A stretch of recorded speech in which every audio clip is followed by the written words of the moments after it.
मेरे किसी रिलेटिव की, मेरे किसी फैमिली मेंबर की डेथ हो गई है तो मैं उसको हाथ नहीं लगा सकता, इतना डर था। लाशों को पैक कर करके भेज दिया गया। आपने कभी सोचा कि वो लाशों को पैक कौन करता था? वो स्पीकर से बोलते थे, भाई ये बेड नंबर 5 को ये दवा दे दो। पूरा पैरामेडिकल स्टाफ, पूरा वार्ड, इवन आईसीयू, आईसीसीयू सब वही हैंडल करता था। जब कोई ऑपरेशन होता है 5 से 6 पैरामेडिकल स्टाफ की जरूरत होती है किसी भी प्रोफेशन के लिए। उसमें नियम कायदे क्या होने चाहिए वो प्रोफेशन एक्ट बताता है। जैसे आपकी पैरासीटामोल, फर्स्ट एड किट वाली जो दवाइयाँ होती हैं उनको देते हैं, वो किसी न किसी ट्रेंड हॉस्पिटल से आते हैं और अपने गाँव में रह करके ही एक समाज सेवा का काम करते हैं। ऐसे छत्तीसगढ़, झारखंड में बहुत जगह ऐसे घूमा हूँ जहाँ पे आदिवासी क्षेत्र हैं। छोटा सा हॉस्पिटल भी वहाँ से 50 किलोमीटर की दूरी पे है। प्राथमिक उपचार तो उनका बोर्ड लग गया, लेकिन वो उपचार साहब डायबिटीज़ का भी कर रहे हैं, वो हार्ट पेशेंट भी देख रहे हैं और वो बहुत क्रिटिकल केसेस भी लेते हैं। क्या डॉक्टर्स गलत काम नहीं करते? क्या बड़े बड़े डॉक्टर्स भ्रूण हत्या के प्रकरण में नहीं पकड़े जाते? कुछ वो लोग जो समाज के लिए असामाजिक तत्व के, जिनको हम कहेंगे, उनकी दुकानें बंद ना हो, ये प्रोग्राम कई जगह पे रोकते हैं।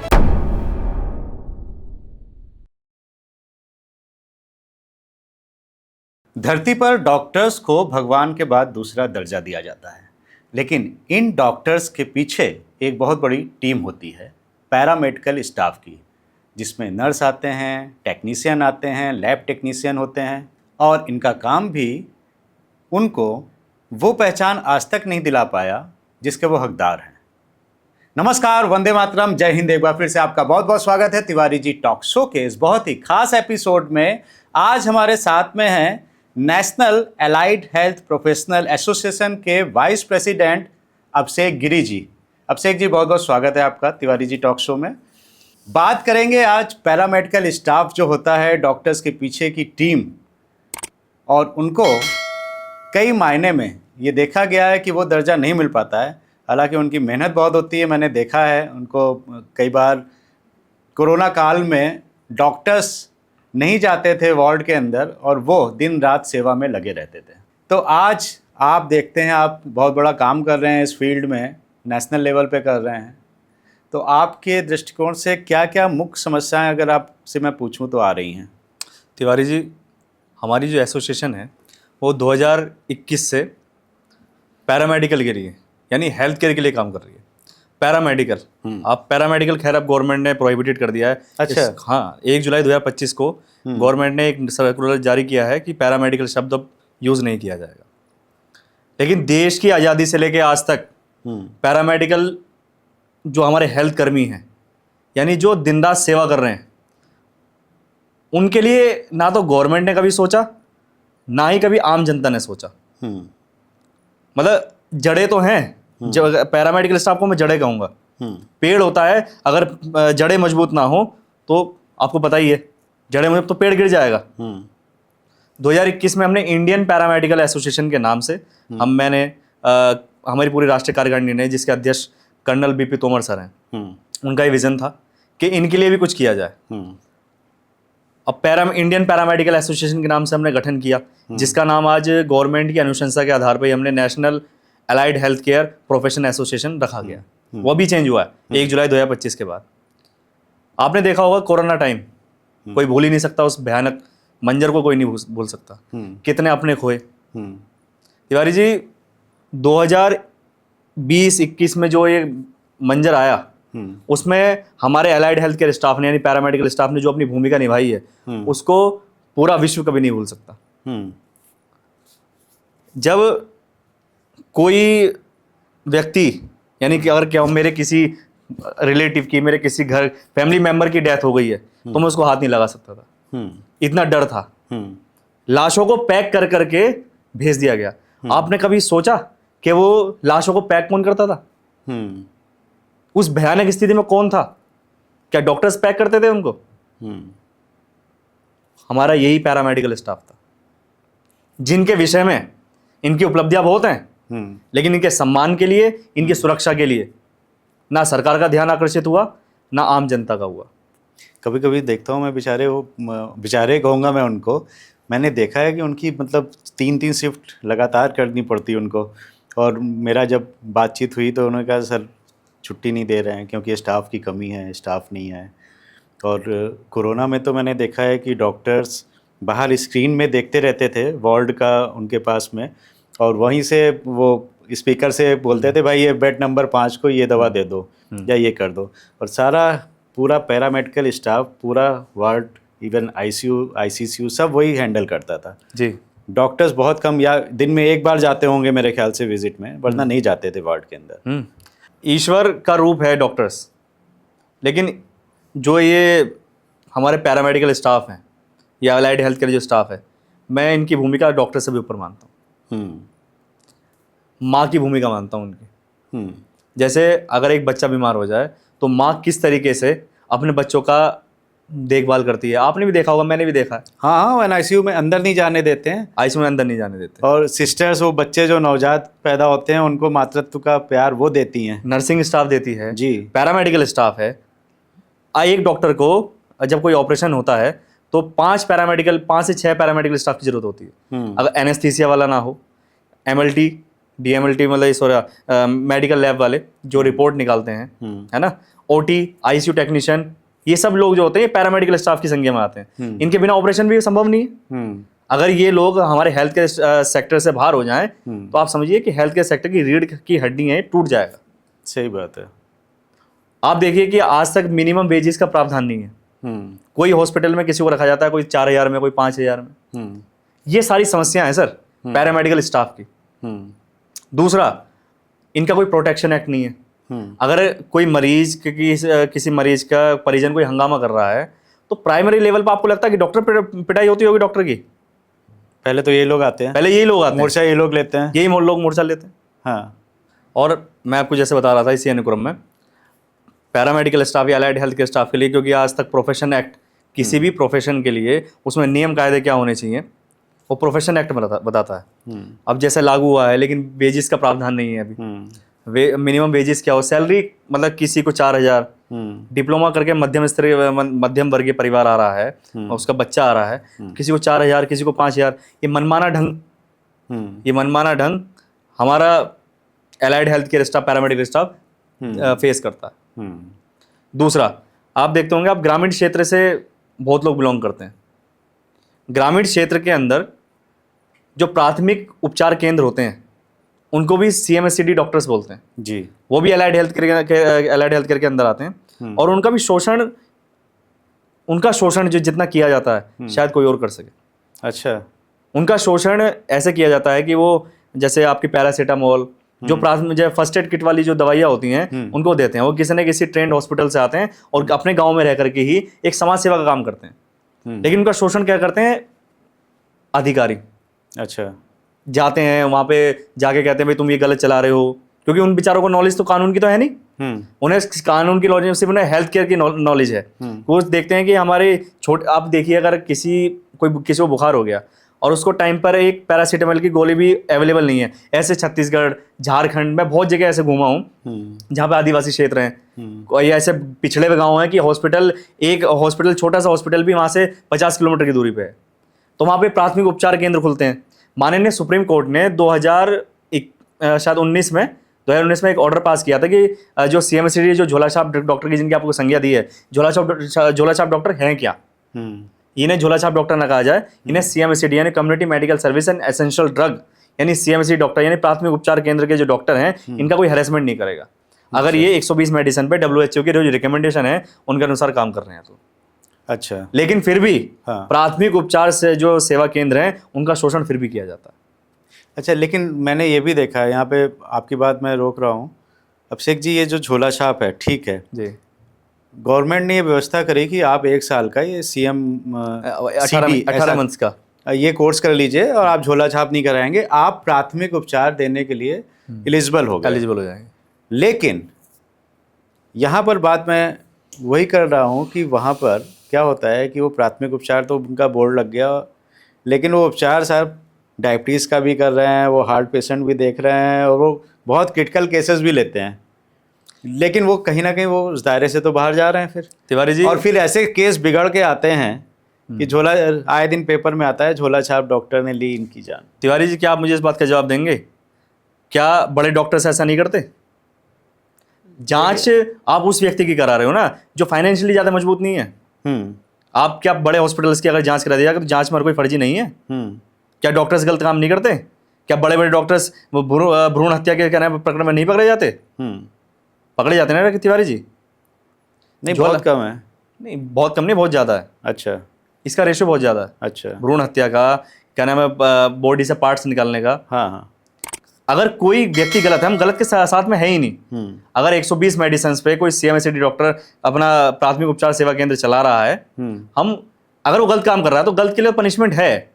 हम उसके पक्ष में नहीं है ना, उसके पक्षधर ही नहीं है। भाई अगर डॉक्टर IM में है, IM में क्या भ्रूण हत्या करने वाले डॉक्टर्स का साथ देगा? नहीं देगा। तिवारी जी, हम उनका साथ देते हैं जो सही है। और हमें हमारी जो लड़ाई है वो 2021 से लगातार सिर्फ इसलिए चली आ रही है, पहले इनको इनका हक तो मिल जाए। अच्छा। क्योंकि शोषित वर्ग है, ये बहुत ज़्यादा शोषित वर्ग है। मुझे किस्सा याद आ रहा है, वो हमारे एसोसिएशन के संज्ञान में आया था। हमने उसमें काफ़ी रिप्रेजेंटेशन गवर्नमेंट को दे करके इसमें सॉर्ट आउट किया था। ये नागपुर की बात है। वहाँ पे एक कंपाउंडर 10,000 की नौकरी एक डॉक्टर के यहाँ कर रहा था, तो उसका शोषण इस तरीके से किया जाता था कि वो कंपाउंडर वहाँ पे भी उस डॉक्टर के यहाँ घर पे काम करता था, उसको एज अ सर्वेंट के रूप में उसको घर भी ले आया जाता था। अच्छा जी। तो उसकी कंप्लेन हमारे पास आई, हमने उसमें एक्शन लिया। डॉक्टर्स के खिलाफ हमने यहाँ से रिप्रेजेंटेशन मूव किया, हेल्थ मिनिस्ट्री को लिखा। फिर उसका कंपाउंडर के कहने में उसको CMO द्वारा बुलाया गया, CMO ने उसका बयान नोट किया और उसमें डॉक्टर के खिलाफ कार्रवाई भी की गई। तो तिवारी जी, इसमें ये क्षेत्र ऐसा है कि सबको पता है कि अगर मेरे अधिकार सुरक्षित नहीं है, ऐसा एक अनाथ मान लो, तो अब ये अनाथ सेक्टर है, मैं इसको अनाथ ही बोलूँगा। अगर गवर्नमेंट की बॉडी उसको रेगुलेट ही नहीं कर रही, गवर्नमेंट को आज़ादी से लेकर 1947 के बाद 2021 में याद आया कि इनके लिए भी कुछ होना चाहिए। निहारिका दिल्ली के अंदर ही, आपके दिल्ली के अंदर ही ये मिनिस्ट्री का गठन अब 2025 में जाके होता है। अच्छा। सुप्रीम कोर्ट बार बार कहती है कि अलाइड हेल्थ कर्मियों के जो इसका आपने एक्ट बनाया है इसको लागू कीजिए, रेगुलेट कीजिए, लेकिन फिर भी नहीं होता। अभी भी नहीं हुआ, अभी भी रेगुलेट नहीं है। आप यूपी की विडंबना देखिए। यूपी के अंदर पैरामेडिकल काउंसिल का भी गठन ही नहीं हुआ। अच्छा। यूपी के अंदर कभी गठन नहीं हुआ। मेडिकल फैकल्टी जो MBBS को रजिस्टर करती है वही सबको रजिस्टर करते हैं, और वो ये खुद भी कह के आते हैं हम एक ऑटोनोमस बॉडी है। दूसरा, इसमें एक पहलू और है, इनका ट्रेनिंग, जो इनको ट्रेनिंग मिलती है वो बोगस इंस्टीट्यूशन देते हैं। अच्छा। हाँ, पैरामेडिकल के बहुत से इंस्टीट्यूट मैंने देखे हैं और वो गांव-गांव में खुले रहते हैं। कई ऐसे मतलब इंटीरियर्स में मैंने देखे हुए हैं खुले हुए कि पैरामेडिकल की वो ट्रेनिंग देते हैं और वो सर्टिफिकेट आप ले जाइए, कहीं भी नर्स और कंपाउंडर आप बन जाएंगे जाके। यही तो विडंबना है तिवारी जी। हाँ, यही तो सबसे बड़ी विडंबना है इस देश की। पैरामेडिकल में आपको, हमने एक रिसर्च की थी, उसमें पता चला कि 12,000 काउंसिल, अच्छा, पैरामेडिकल काउंसिल, हर घर में पैरामेडिकल काउंसिल, जो ये एजुकेशन के माफिया हैं उनको चला रहे हैं। अच्छा। कितनी काउंसिलों को स्टेट पैरामेडिकल फैकल्टी, आपके यूपी में विनोद यादव की, हमने उसको बंद कराया। ऐसी कितनी काउंसिल्स, हरियाणा के अंदर 55 काउंसिल, महाराष्ट्र के अंदर कम से 129 काउंसिल GR है हमारे पास। वहां की गवर्नमेंट ने पब्लिश किया कि 129 काउंसिल हमारे यहाँ फर्जी चल रही है। अब काउंसिल आपने समझा, काउंसिल के अंदर, एक काउंसिल के अंदर कम से कम मान के चलिए 200 इंस्टीट्यूशन फर्जी। अच्छा, 200 इंस्टीट्यूशन एक काउंसिल के अंदर, और वो काउंसिल फर्जी है। वो काउंसिल फर्जी है। अच्छा, ये विडंबना देखिए आप।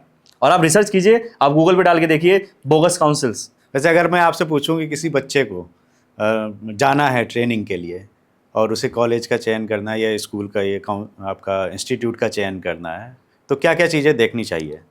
मैं आपको एक सिंपल सा क्वेश्चन बताता हूँ, सिर्फ पैरामेडिकल के लिए नहीं, किसी भी इंस्टीट्यूशन को अगर चयन करना है तो गवर्नमेंट की वेबसाइट है ऑल इंडिया हायर एजुकेशन सर्वे, हायर एजुकेशन, आईशे बोलते हैं, AISHE।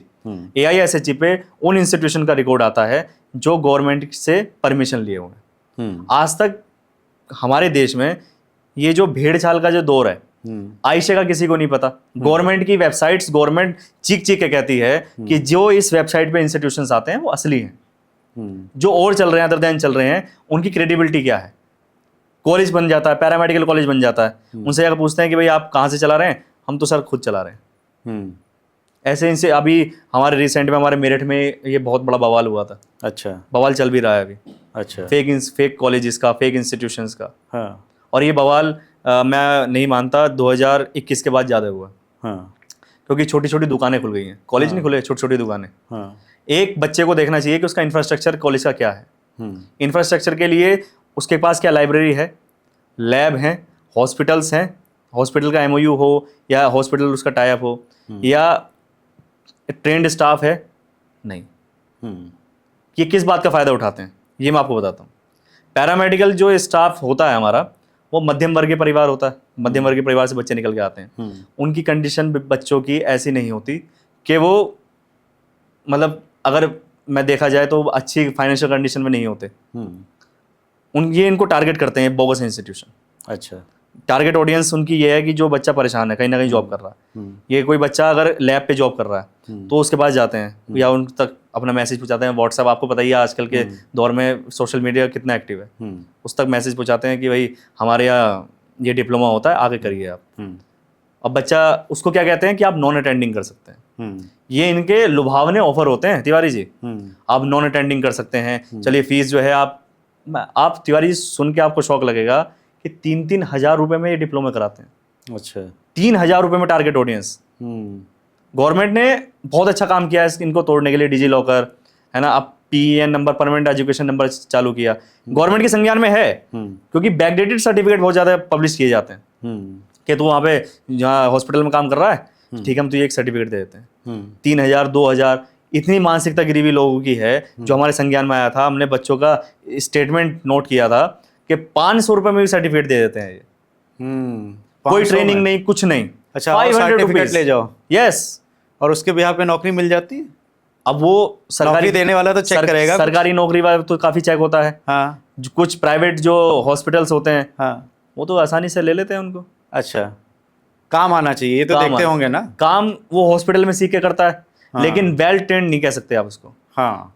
और उनके पीछे बोगस सर्टिफिकेट होते हैं। बहुत लोग जेल गए हैं तिवारी जी, बहुत लोग गए हैं। यूपी के अंदर आंकड़ा देखेंगे तो पूरी लिस्ट खुल के आएगी, गूगल पे अगर डालेंगे तो। आपका ये जो आपने बनाया है national allied health care professional association, तो ये किस तरह से हेल्प करता है पैरामेडिकल स्टाफ की, और ये कैसे इंश्योर करते हैं कि हाँ वेल ट्रेंड और अच्छे पैरामेडिकल स्टाफ ही अवेलेबल हो पाएँ सोसाइटी में? हमारे जो एसोसिएशन है, सबसे पहले हम बच्चों को ये कोशिश करते हैं पहले बताने की कि आप जिस क्षेत्र में आए हैं वो क्षेत्र एक बहुत ही व्यापक क्षेत्र है और डॉक्टर यानी ईश्वर के बाद आपका ही नंबर आएगा।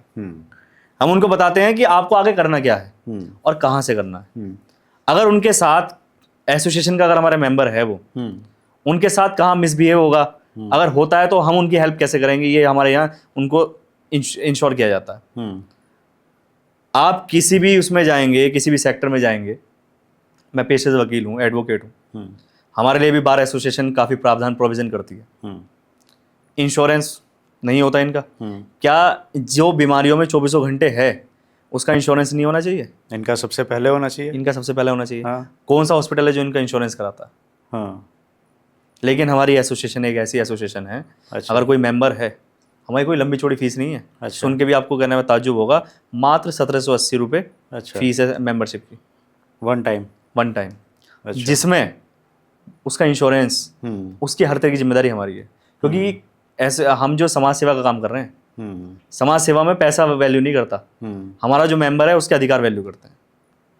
हमें ये समझ में आता है ना, हम उस प्रीमियम हम जमा करते हैं उसका, हमें उससे एक पैसा नहीं चाहिए, जो जमा करता है उसको उल्टा लौटा भी देते हैं। अच्छा। कई हमारे सामने केस आए हैं कि भाई हम सर मेरी तबीयत खराब है और इतने पैसे का खर्चा है, क्योंकि इसका बेचारे का इंश्योरेंस तो है ही नहीं, कहाँ से प्रीमियम जमा करेगा वो। तो कोई हम ऐसे कितने केस हैं, मतलब एक ने हमारे पास डिमांड की थी कि सर मुझे 50,000 की ज़रूरत है, 50,000 रुपये, और जिस टाइम हमने एसोसिएशन खड़ी करी थी इतना फंड तो उसमें कोई एसोसिएशन में कोई फंड तो आते नहीं है, हमें कोई फाइनेंशियल तो कुछ देता ही नहीं, कोई मिलता ही नहीं ऐसे। तो हम जो पदाधिकारी हैं सब ने इकट्ठे कर करके उसको पैसे दिए। ये जनरल पब्लिक के लिए भी है हमारी एसोसिएशन। महाराष्ट्र के अंदर एक कोई हॉस्पिटल है, कामा करके, मुझे थोड़ा सा कम याद है। भीम जी कामा है, भीम जी कामा शायद वो मुंबई में ही है। हाँ, वो 1.5-2 साल पहले की बात है। हाँ। तो उनको हमारी एसोसिएशन के बारे में पता चला, उन्होंने हमसे कांटेक्ट किया कि मेरे जो हस्बैंड हैं वो एक पेंटर है, कारपेंटर हैं। अच्छा। और उनको ब्लड की आवश्यकता है। तो हमने पता करा कि वहाँ O- शायद कौन सा ब्लड था कि वो अवेलेबल नहीं हो पा रहा, और जो प्राइवेट हॉस्पिटल से आएगा उसमें टोटल 6,500 रुपये खर्चा होगा। जनरल पब्लिक के बता रहा हूँ, ऐसा नहीं कि सिर्फ हम पैरामेडिकल की सिर्फ इतना ही है कि हम इनकी हेल्प करेंगे क्या हेल्थ केयर स्टाफ की, क्योंकि अगर कोई संगठन भारत सरकार के अंदर रजिस्टर्ड होता है तो उसका दायित्व फिर समाज के लिए भी होता है। ऐसा नहीं है अगर कोई हमारे पास आए हम कह देंगे अगर तुम्हारे मेमोरी हम दुत्कार दें उसको, ऐसा नहीं। बिल्कुल। तो हमने उसकी हेल्प करी, हमने उसको 6,500 रुपये हमारी तरफ से पेमेंट हुई। हमने अपना बंदा बॉम्बे भेजा, वहीं सोलापुर से था, डॉक्टर सोमनाथ बोराटे हमारे स्टेट प्रेसिडेंट है, वो खुद गाड़ी लेकर के वहाँ पहुँचते हैं। सारा जब तक उसका प्रॉब्लम सॉर्ट आउट नहीं हो 2 दिन वहाँ पर रुके। ये हमारी एसोसिएशन है। हर एक जो हमारा पदाधिकारी है वो स्तंभ यानी पिलर के रूप में काम करता है। तिवारी जी, ग्रामीण क्षेत्र जो है, ग्रामीण क्षेत्र में लोग कम पढ़े लिखे होते हैं। दूसरा, वहाँ पर सुविधाएं कम है, कहीं कहीं सुविधाएं बिल्कुल शून्य बराबर है। और कई गांव ऐसे हैं कि अगर वहाँ तक पहुँचना है तो शायद लाल बहादुर शास्त्री जी की तरह पानी में सो के जाना पड़े। क्या वहाँ आप सोच सकते हैं कि अगर एक छोटा सा डॉक्टर, कंपाउंडर मान लीजिए, डॉक्टर छोड़िए कंपाउंडर मान लीजिए, वहाँ पे है और किसी को बहुत तेज बुखार है या किसी को लूज मोशन बंद नहीं हो रहे और उसने अपनी नॉलेज से एक गोली इसको दे दी, तो क्या वो ईश्वर के बराबर तुल्य है या नहीं है? गवर्नमेंट पीछे लग जाती है कि ऐसे व्यक्ति को रोको। गवर्नमेंट ने कभी इसके बारे में नहीं सोचा या हमारे लोकल प्रशासन इस बारे में नहीं सोचा कि उसको वेल ट्रेन कर दिया जाए। मैं विडम्बना 2014 तक की बता रहा हूँ। 2015 में आकर के जब ये बीजेपी गवर्नमेंट फॉर्म हुई तो इन्होंने स्किल इंडिया प्रोग्राम स्टार्ट किया। स्किल इंडिया प्रोग्राम के अंदर ये डिप्लोमे सर्टिफिकेट्स एनएसडीसी को दिए गए और स्किल इंडिया के तहत ही हर ग्रामीण क्षेत्र में, हर ग्रामीण क्षेत्र तक पहुंचाने के लिए हमें भारत सरकार ने बहुत काम किया। भारत सरकार प्रयासरत है, लेकिन कुछ वो लोग जो समाज के लिए असामाजिक तत्व के, जिनको हम कहेंगे, उनकी दुकानें बंद ना हो, ये प्रोग्राम कई जगह पर रोकते हैं, ना चले। अच्छा, ये प्रोग्राम वहाँ तक ना पहुँचे। वो कैसे रोकते हैं? वो ऐसे रोकते हैं जो हॉस्पिटल्स होते हैं। हाँ। अब एनएसडीसी के जो डिप्लोमा वेल ट्रेंड होते हैं, हाँ। वो जो उनको टारगेट दिए जाते हैं, जो इंस्टीट्यूट्स होते हैं उनको जो टारगेट मिलते हैं, वो फ्री, मतलब उनसे कोई चार्ज नहीं किया जाता, वो फ्री ऑफ कॉस्ट कराते हैं। ठीक है। तो वो उनको दुष्प्रचार ये करते हैं कि भाई यहाँ से डिप्लोमा मत करो। अच्छा। ये कहीं चलेगा नहीं। अच्छा। ये डिप्लोमा अच्छे नहीं है, इसका रजिस्ट्रेशन नहीं होगा। इस तरह दुष्प्रचार का कारण सिर्फ और सिर्फ उन असामाजिक तत्वों का ये है कि यहाँ तक पहुँच ना पहुँचे। कुछ हॉस्पिटल्स भी होते हैं, मैं सभी के नाम नहीं लूँगा, 2-4 हॉस्पिटल भी ऐसे हैं कि अगर किसी गांव में अंदर ये वेल ट्रेंड होकर चला गया तो हम तक कौन आएगा। आज सबको अपने धन की है, मेरा विकास कैसे हो। देश का विकास तो कोई एक ही वेला होता है जो सोचे, जो सबका सोचे। ऐसे कुछ ही कम ही लोग हैं। हमारी एसोसिएशन भी उसी रूप में अग्रसर है। हमने कुछ प्रोग्राम किए हैं, ऐसे लोगों को सम्मानित किया। हम ऐसे लोगों को सम्मानित करने के हमेशा दिशा में रहते हैं। हम उन लोगों को बताते हैं अगर आप कुछ लोगों की हेल्प कर रहे हैं, 10 लोगों की हेल्प कर रहे हैं, तो आप हमें बताओ, आप हमें इन्फॉर्म करो। अगर कहीं धन की आवश्यकता है, अपनी जेब से कौन कितना खर्च कर लेगा। और कहीं पे ग्रामीण क्षेत्रों में आप जानते हैं इतनी आर्थिक स्थिति लोगों की अच्छी होती नहीं भाई, बहुत बुरा हाल है, बहुत बुरा हाल होता है।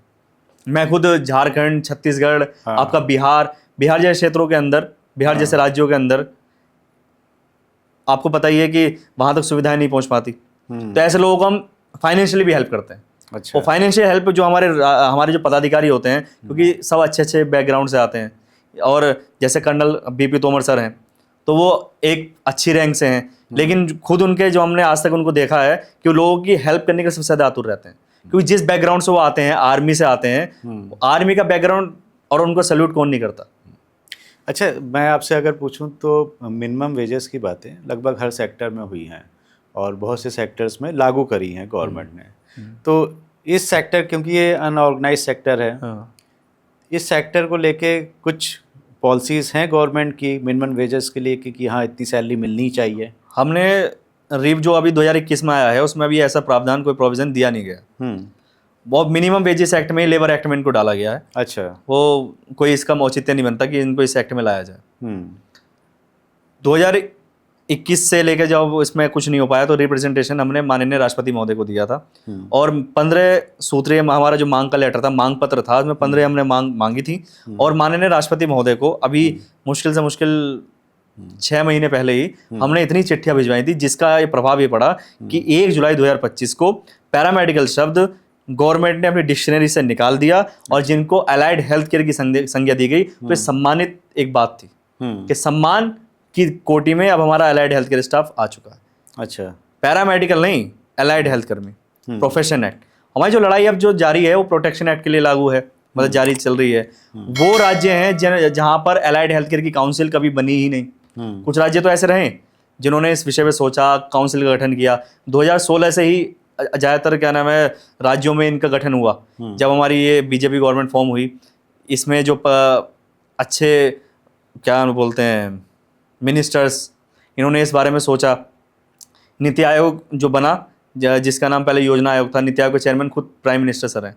और प्राइम मिनिस्टर सर ने इस बारे में काफ़ी एफर्ट किए और 2016 से ही इसमें थोड़ा सा सुधार आना स्टार्ट हुआ। लेकिन 2016 के बाद 2020 में फिर सबको पता चला कि अलाइड हेल्थ कर्मी या पैरामेडिकल होता क्या है। हम आप और मैं भी डॉक्टर के पास जाते हैं, हमारा फोकस किस पे रहता है? डॉक्टर पे रहता है, डॉक्टर पे मेन रहता है। बिल्कुल। लेकिन जो उसके पीछे अहम कड़ी है उसके बारे में हमने आज तक देखा? चलो मैं उस प्रोफेशन में उसको तब देखते हैं जब वो इंजेक्शन लगाने की बारी आती है ना। हाँ, तब उसको फिर देखते हैं कि अब ये लगा लेगा कि नहीं लगा लेगा, तो उस समय ध्यान आता है, बस उसी टाइम ध्यान आता है। कभी कभी ऐसे भी होते हैं, कोई बच्चे जाते हैं कहते हैं पापा हम इंजेक्शन तो अंकल से ही लगवाएंगे। हाँ, क्योंकि वो पता है कि भैया डॉक्टर साहब का जो कंपाउंडर है उसके इंजेक्शन लगाने में ना दर्द होता है और ना नीला पड़ता है। तो तब याद आती है उनकी, तब याद आती है। लेकिन सर वही है ना कि हम कहीं ना कहीं स्वार्थी हैं। हाँ, सिर्फ अपना सोचते हैं। हाँ, अब वो डॉक्टर को तो हम फीस दे के आ रहे हैं 1000 2000, हाँ, दे दी फीस, हाँ, और उसको क्या हिस्सा मिल रहा है, क्या उसको सैलरी मिलती है, नहीं वो क्या पता। एज ए पेशेंट हम क्यों देखेंगे? हम क्यों देखेंगे? वो तो डॉक्टर पे देख के जा रहे हैं और वो उनका स्टाफ है, तो ये तो डॉक्टर को देखना है। जिस तन लागे वो तन जाने, कोई ना जाने पीर पर आई। तिवारी जी, अगर कोई मेरे घर से पैरामेडिकल कर्मी जा करके काम कर रहा है तब तो मैं सोचूंगा ना, या कोई आकर के मुझे अपनी समस्या बता रहा है। बिल्कुल। ऐसे कितने हमारे पास केस आए हैं कि सर मेरा ये डिप्लोमा मैंने यहाँ से किया था और करने के बाद अब सीएमओ सर मना कर रहे हैं। अच्छा, 2 साल उसने अपना टाइम वेस्ट किया। अब सीएमओ साहब कह रहे हैं कि साहब मैं तो ये डिप्लोमा नहीं लूंगा। उसी के अधिकार क्षेत्र में, उसी के कार्य क्षेत्र में वो इंस्टीट्यूट चल रहा था, तब सीएमओ साहब को याद नहीं आई? ऐसे कितने, हम बलिया, बुलंदशहर, आपका बस्ती, कितने सीएमओस को हमने लेटर लिखा कि सर ये अगर किसी ने गलत काम किया या तो उनके खिलाफ एफआईआर दर्ज करो, या इस बच्चे को क्या नाम है आप संविदा पे रख रहे हैं, कॉन्ट्रैक्ट पे रख रहे हैं, तो इतना इसको ट्रेनिंग आती है ना, इसको आप वेल ट्रेंड करा दीजिए, लेकिन इसके सपने इतना चकनाचूर मत कीजिए कि इसको आत्महत्या करनी पड़े। मतलब गवर्नमेंट जॉब के लिए बात कर रहे हैं? गवर्नमेंट जॉब के लिए। अच्छा। प्राइवेट में भी बच्चे को कहीं ना कहीं प्रॉब्लम आती हैं अगर बोगस इंस्टीट्यूशन है। कड़ी मेन जो है सर, क्योंकि रूल्स एंड रेगुलेशन फॉर्म नहीं है। अब तो हो गए हैं सर, अब तो बहुत तेजी से काम चल रहा है। 1 जुलाई 2025 से जो रफ्तार इसमें पकड़ी है, वो आगे अलाइड हेल्थ कर्मियों के लिए कितना बेनिफिशियल होगा, कितना उसका फायदा मिलेगा, वो तो बहुत बेस्ट काम हो रहा है सर। लेकिन जो अब तक शोषण हुआ है उसकी परिभाषा कोई नहीं है। राइट। तो अभी आप ये बताइए कि जो दर्शक हमारे देख रहे हैं और वो किसी के बच्चे को अगर करना है या पैरामेडिकल में जाना है, पैरामेडिकल तो आपने शब्द हटा दिया, अलाइड हेल्थ केयर में जाना है, तो आप क्या एडवाइस करेंगे पेरेंट्स को भी और उन बच्चों को भी जो इस सेक्टर में अपना करियर बनाना चाहते हैं? तिवारी जी, आपने क्वेश्चन किया है, बड़ा अच्छा क्वेश्चन है। आप देखेंगे 12th बच्चा कर लेता है, 12th पास आउट हो जाता है, 12th करने के बाद वो बीए करता है, बीकॉम करता है। हम भी उसी दौर से गुजरे, आप भी उसी दौर से गुजरे होंगे जी। और कोई प्लेसमेंट की गारंटी नहीं होती। बीए करने के बाद क्या प्लेसमेंट, बीकॉम करने के बाद कौन प्लेसमेंट दे रहा है? कंपनियां कोई प्लेसमेंट नहीं देती। बड़ी सिंपल सी बात है। अगर कोई बच्चा पैरामेडिकल का डिप्लोमा कर लेता है, पहले तो बहुत न्यूनतम फीस होती है इसकी, मुश्किल से 30,000, 25,000, 30,000 में डिप्लोमा हो जाता है। और ऐसे कितने इंस्टीट्यूशंस हैं जो प्लेसमेंट करा के देते हैं, अच्छा उनका प्लेसमेंट रिकॉर्ड होता है। आपके यहाँ इस क्षेत्र में भी बहुत ऐसे नामी इंस्टीट्यूशन हैं जो इस क्षेत्र में, जैसे आपका BMLT हो गया, DMLT हो गया, CMSCD हो गया, आपका BMRT हो गया, X ray technician, anaesthesia, OT technician, आपका ICU टेक्नीशियन, ऐसे कितने डिप्लोमे हैं जो कुछ मतलब कुछ ही पैसों में हो जाते हैं, मात्र 30-40 हज़ार में डिप्लोमे हो जाते हैं, कंप्लीट हो जाते हैं। लेकिन आपको हमारे दर्शक भी ये ध्यान रखें, हमारे पेरेंट्स ये ध्यान रखें, बच्चे ध्यान रखें कि जहाँ से हम डिप्लोमा कर रहे हैं उस इंस्टीट्यूशन की रेपुटेशन क्या है। क्योंकि आप जैसे ही डिप्लोमा करेंगे आपके हाथ में रोजगार होगा, जो एक बहुत बड़ी बात है। वो वेबसाइट का नाम एक बार और बता दीजिए जो आपने बताई थी। गवर्नमेंट की वेबसाइट है, मिनिस्ट्री ऑफ HRD की। अच्छा। AISHE AISHE, AISHE। इसमें जाके कॉलेज देख सकते हैं। हाँ, वहाँ पे जाकर के आप नो योर आयशे कोड पे जा सकते हैं। अच्छा, know your Ayse code, Ayse code में जाएंगे, अपना स्टेट सेलेक्ट करेंगे, जिला सेलेक्ट करेंगे, वहाँ पे आपको पूरे इंस्टीट्यूशन की रिकॉर्ड मिलेगा कि पैरामेडिकल कितने इंस्टीट्यूशन है, मैनेजमेंट के कितने हैं, कौन सी यूनिवर्सिटी रिकॉग्नाइज है या नहीं है। आपने देखा होगा, आपने सुना भी होगा कितने फेक यूनिवर्सिटीज आती हैं, कितने बच्चों का समय बर्बाद हो जाता है, वही कितनी, क्योंकि बच्चों को पता पैसा ही भी नहीं है, गया, समय भी गया जी। बच्चों को नहीं पता, इतने वो कैपेबल नहीं होते। जिन परिवारों से निकल के आते हैं भाई, वो परिवार बच्चों के पीछे पीछे जाएं, उनको फीस दें, या इन चीज का पता करें कौन सा इंस्टीट्यूशन असली है, कौन सा फर्जी है। तो इसको चेक करने के लिए यूजीसी ने प्रॉपर गाइडलाइन भी जारी की हैं, यूजीसी रेगुलेट भी करता है। फिर यूजीसी के बाद एमएचआरडी आता है, MHRD time to time notification जारी करते हैं। और आयशे का अभी कम लोगों को पता है, शायद आपको भी इसकी नॉलेज थी, नहीं थी, मुझे नहीं पता, नहीं थी सर। हाँ। तो आयशे भी एक ऐसा मेन कड़ी है गवर्नमेंट की, जिसमें जाकर के आप हर तरीके की इन्फॉर्मेशन प्राप्त कर सकते हैं। नहीं, ये तो बहुत अच्छी मतलब बेनिफिशियल आपने बताया। अगर किसी को जाना है और उसे कॉलेज देखना है तो वेबसाइट पे जाके देख सकता है आराम से। राइट, अभिषेक जी, आपने बहुत ज्ञानवर्धन किया आज, और आई एम श्योर कि ये उन बच्चों के लिए बहुत फ़ायदेमंद होगा एपिसोड जो पैरामेडिकल स्टाफ यानी कि अलाइड हेल्थ केयर में अपना करियर बनाना चाहते हैं। वहाँ पर अगर जाना है आपको तो ये जो बातें आज बताई गई हैं इस पॉडकास्ट में, इसको ज़रूर सुन के जाइए। कॉलेज का चयन करते समय ये वेबसाइट जो बताई है अभिषेक जी ने, इसमें ज़रूर देख लीजिए अपने कॉलेज का नाम। कैसा लगा आज का एपिसोड, आप हमें कमेंट और लाइक करके बताइए। अगर आपके कुछ सवाल हैं तो हमें ज़रूर कमेंट करके पूछिए, और मैं कोशिश करूँगा अभिषेक जी से उसके उत्तर लेकर आप तक पहुँचाने की। तिवारी जी टॉक शो को अगर आपने अभी तक सब्सक्राइब नहीं किया है तो सब्सक्राइब कर दीजिए, और अपनी सेहत का बहुत बहुत ध्यान रखिए।